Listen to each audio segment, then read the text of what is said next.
ಪರಾಜಿತನಾದ. ಇನ್ನು ನಮ್ಮ ವಿಜಯ ಸೂರ್ಯನು ಉದಯನಾದಂತೆ ಭಾವಿಸಿದನು.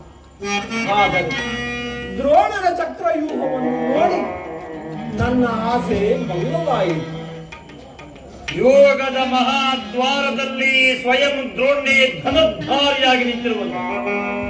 ಅವನನ್ನು ಜಯಿಸಿ ವ್ಯೂಹವನ್ನು ಭೇದಿಸಲು ಯಾರಿಂದಲೂ ಸಾಧ್ಯವಿಲ್ಲ. ನಿನ್ನೆಯಲ್ಲಿ ನಾನು ಪ್ರಯತ್ನಿಸಿ ನಿರಾಶನಾಗಿ ಹಿಂದಿರುಗಬೇಕಾಯಿತು. ಕೃಷ್ಣ ಅರ್ಜುನರು ಇಲ್ಲಿದ್ದರೆ ಚೆನ್ನಾಗಿ. ಅರ್ಜುನನಾದರೂ ವ್ಯೂಹ ಭೇದ ಪದ್ಧತಿಯನ್ನು ತಿಳಿದಿದ್ದ.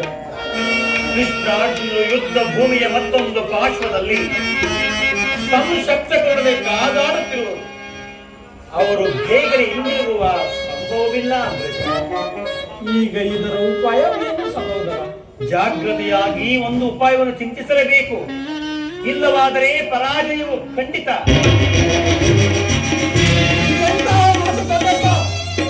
ನಿಮ್ಮ ಕೈಯಲ್ಲಿ ಈ ಗದ ಇರುವಾಗ ನನ್ನ ಪೂಜ್ಯ ತಂದೆಯ ಕಪಿಧ್ವಜವು ಯುದ್ಧ ಭೂಮಿಯಲ್ಲಿ ಹಾರಾಡುತ್ತಿರುವಾಗ ಪಾಂಡವರಿಗೆ ಅಪಜಯವೇ? ಈಗ ನಮಗೊದಗಿರುವಂತ ಆಪತ್ತೇನು ದೊಡ್ಡಪ್ಪ? ಕುಮಾರ, ಅಭಿಮನ್ಯು, ದ್ರೋಣನ ಚಕ್ರವ್ಯೂಹವನ್ನು ಭೇದಿಸುವ ಶಕ್ತಿ ನಮ್ಮಲ್ಲಿಲ್ಲ. ವ್ಯೂಹದಿಂದ ರಕ್ಷಿತರಾದ ಕೌರವ ಯೋಧರ ಬಾಣ ಪರಂಪರೆಗಳಿಂದ ನಮ್ಮ ಸೈನ್ಯ ಹತವಾಗುತ್ತಿರುವುದು ಕುಮಾರ. ಇದಕ್ಕೋಸ್ಕರ ಇಷ್ಟೊಂದು ಚಿಂತೆ ಜ್ಯೇಷ್ಠ ಪಿತ. ನಾನು ಆ ವ್ಯೂಹವನ್ನು ಭೇದಿಸುವೆನು. ಇದಕ್ಕೆ ಅನುಮತಿಯನ್ನು ಕೇಳುವುದಕ್ಕಾಗಿ ನಾನು ಇಲ್ಲಿಗೆ ಬಂದಿದ್ದೆ.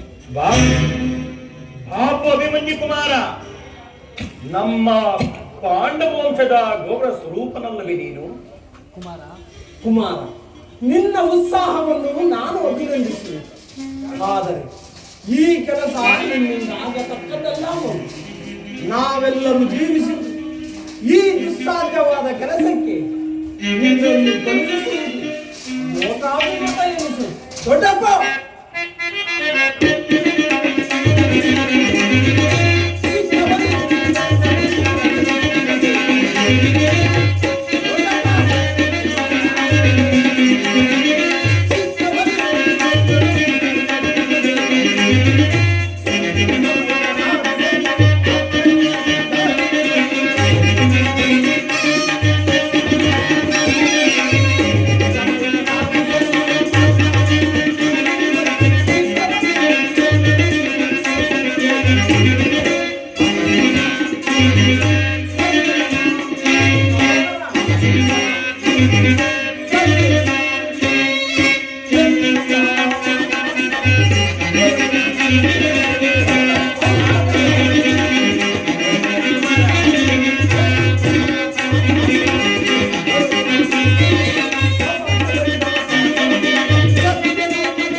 ಪಾರ್ಥಿವ ದೇಹವು ಚಿಕ್ಕದಾಗಿರಬಹುದು, ಆದರೆ ಅದು ಕ್ಷಾತ್ರ ತೇಜದ ಚಿರಪ್ರಕಾಶದಿಂದ ಜ್ವಾಜ್ವಲ್ಯಮಾನವಾಗಿ ಬೆಳಗುತ್ತಿದೆ.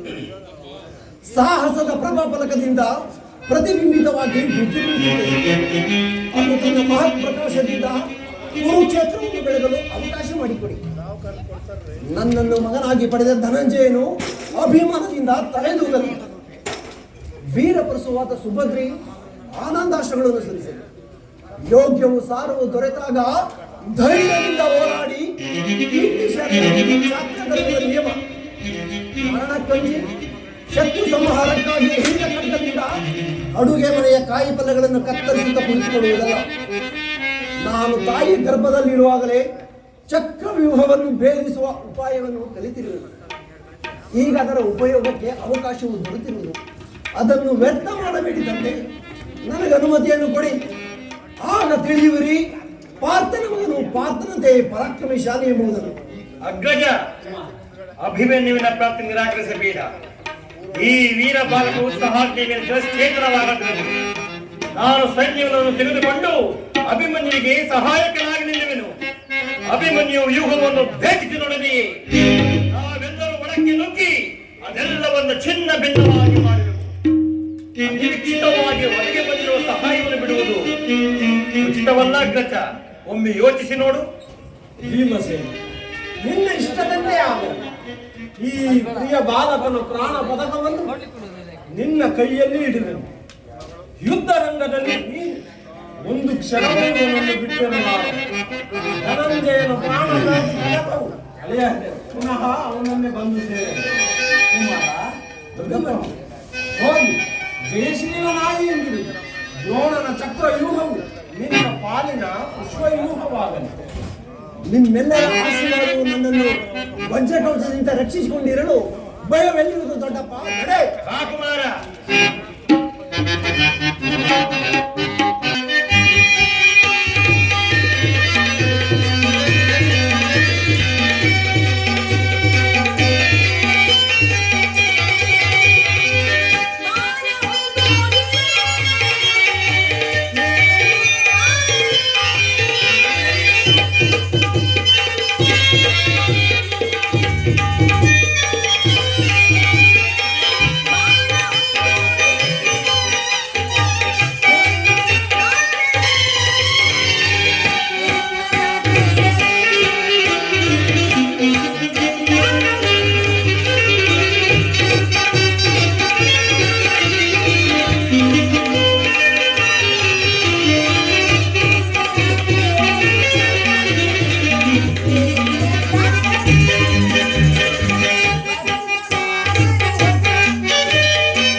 ಹೃದಯಾದಿ ದೇವರ ದರ್ಶನಕ್ಕಾಗಿ 4 ದಿನಗಳಿಂದ ಹೊಂದಿರುತ್ತೇವೆ.